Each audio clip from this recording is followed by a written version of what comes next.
क्या आपने कभी ये सोचा है कि आपके साथ बुरा क्यों होता है, जबकि आप तो औरों के लिए अच्छा सोचते हो और अक्सर उन लोगों के साथ अच्छा होता है जो औरों के लिए बुरा सोचते हैं या करते हैं। आखिर ऐसा क्यों? ये तो कर्मा के सिद्धांत के बिल्कुल ही अपोजिट हो रहा है। कहीं ऐसा तो नहीं कि कर्म का सिद्धांत सिर्फ एक दिलासा हो? आज के पॉडकास्ट में दोस्तों इसी के ऊपर चर्चा करते हैं और मैं आपको गारंटी देता हूं इस पॉडकास्ट को देखने के बाद आपका नजरिया कर्म से बिल्कुल ही बदल जाएगा। बिना फालतू बातें किए पहले ये समझते हैं कि कर्मा का एग्जैक्टली मतलब क्या होता है। दोस्तों, कर्मा शब्द ओरिजिनेट हुआ है संस्कृत से और हिंदुइज्म, बुद्धिज्म, जूडिज्म में इसको law of cause and effect across life time के नियम से बताया गया है। ये सब तो ठीक है, लेकिन हम अपने मुद्दे पे आते हैं जिसकी वजह से आपने इस वीडियो को क्लिक किया है। Why good people suffer but bad don't। हमने दोस्तों अक्सर देखा है कि जो बुरे लोग हैं, जो ऐसे लोग हैं जिन्होंने लोगों को तकलीफ़ें दी हैं, लोगों को परेशान किया है, वो अक्सर अच्छी ज़िंदगियाँ जी रहे होते हैं। उनकी लाइफ में अक्सर हैप्पीनेस होता है या कहें वो बहुत ही प्रिविलेज्ड होते हैं।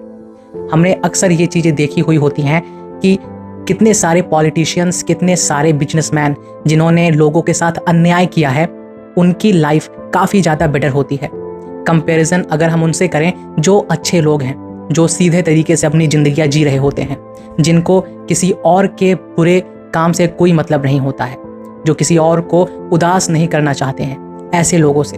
और अक्सर ऐसे लोग ही लाइफ में सफ़र करते हैं, परेशान होते हैं। दुनिया भर में ना जाने कितने सारे ऐसे केस हैं जिनमें आम लोगों को, बेकसूर लोगों को न्याय नहीं मिल पाता है, जबकि वो जो पावर में होते हैं, जो गलत लोग होते हैं, जिन्होंने किसी का खून तक किया होता है, उनको बेल मिल जाती है।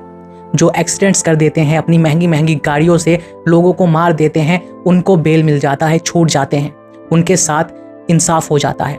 लेकिन जो अच्छे लोग हैं, जिन्होंने अपने लाइफ में कुछ भी गलत काम नहीं किया है, उनके केस लगभग सालों तक पेंडिंग रहते हैं।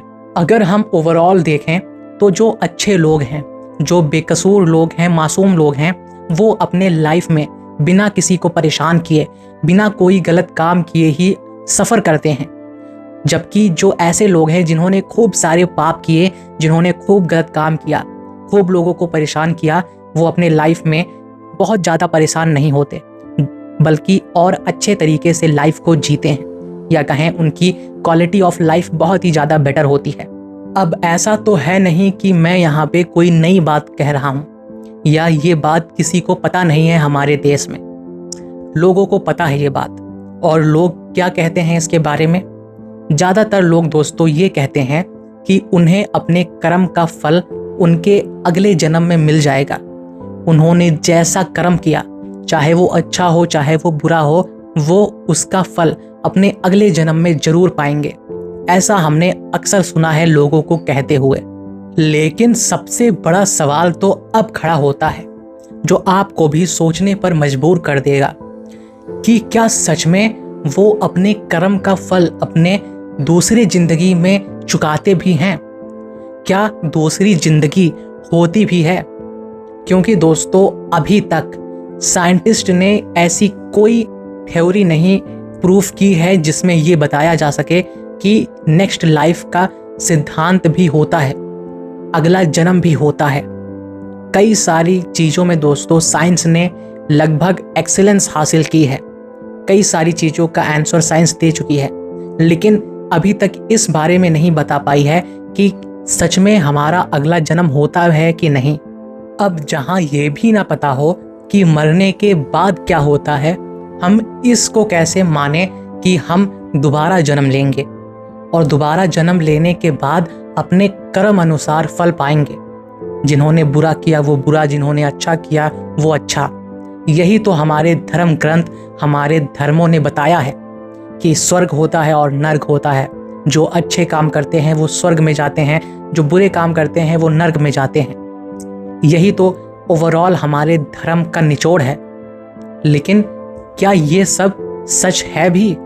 एक बार खुद से सोच कर देखिए दोस्तों कि क्या हो अगर मरने के बाद कुछ ना होता हो, मरने के बाद पूरा चैप्टर ही एंड हो जाता हो।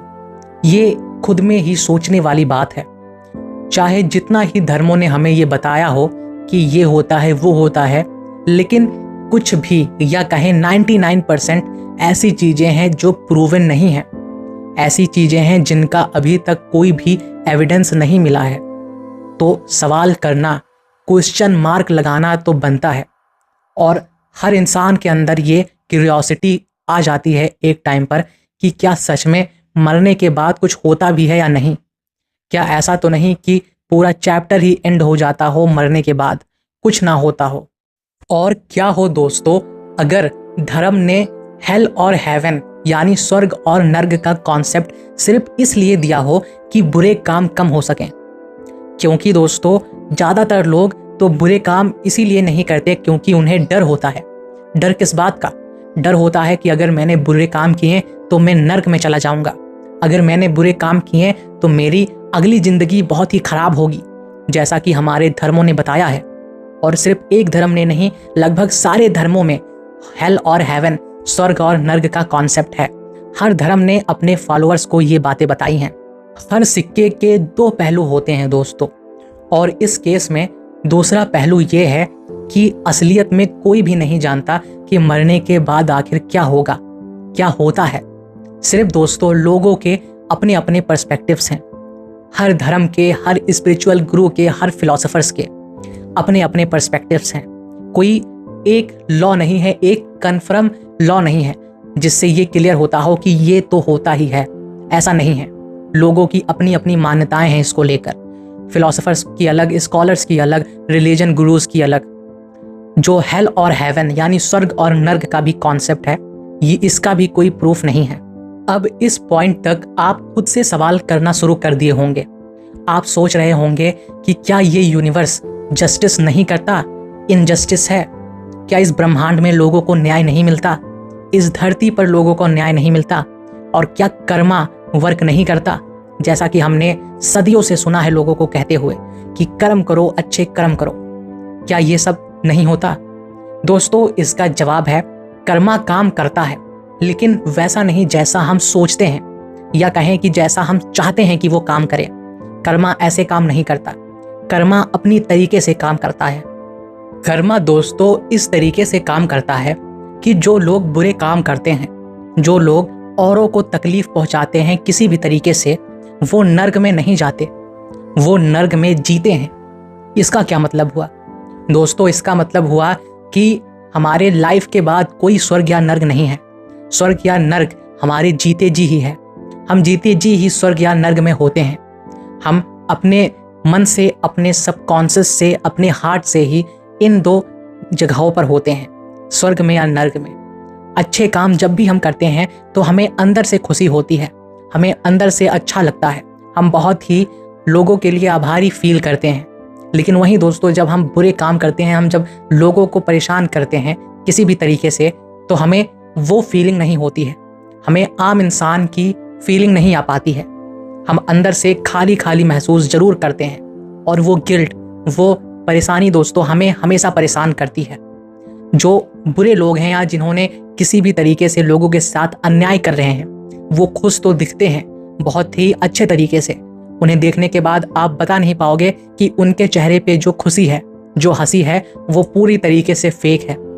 उनके जीवन में दोस्तों किसी भी तरीके की खुशी नहीं होती है। हाँ, वो ऊपर ऊपर से तो जरूर दिखा देते हैं कि वो खुश हैं, लेकिन अंदर से वही खालीपन, वही बोझ, वही दोस्तों गिल्ट उन्हें परेशान कर रहा होता है। कर्मा दोस्तों अपने तरीके से काम करता है, इंस्टेंट नहीं होता है, लेकिन काम करता है। आज गलत कर्म का फल आपको इसी लाइफ में मिलेगा, लेकिन ये जरूरी नहीं है कि तुरंत मिले। आपके अच्छे कर्म का फल भी आपको इसी लाइफ में, इसी जिंदगी में मिलेगा, लेकिन ऐसा नहीं है कि वो कन्फर्म आपको तुरंत ही मिले। आपको अच्छे कर्म का फल किसी इंसान के रूप में मिल सकता है जो आपकी मदद करे, जो आपके किसी बड़े समस्या को सॉल्व कर दे, या किसी सिचुएशन के रूप में मिल सकता है। किसी भी चीज के रूप में दोस्तों हमें हमारा फल मिलता है, और यही सिद्धांत बुरे लोगों के लिए भी लागू होता है। उन्हें उनके गलत कर्म का फल किसी ना किसी रूप में तो जरूर मिलता है, चाहे वो किसी सिचुएशन के रूप में हो, या किसी इंसान के रूप में हो, किसी घटना के रूप में हो। लेकिन इंसाफ दोस्तों होता है। आज के लिए बस इतना ही। अगर आपको ये पॉडकास्ट एपिसोड पसंद आया हो तो लाइक जरूर से करिएगा और अपने विचार कमेंट सेक्शन में भी बताइएगा। मिलते हैं नेक्स्ट एपिसोड में।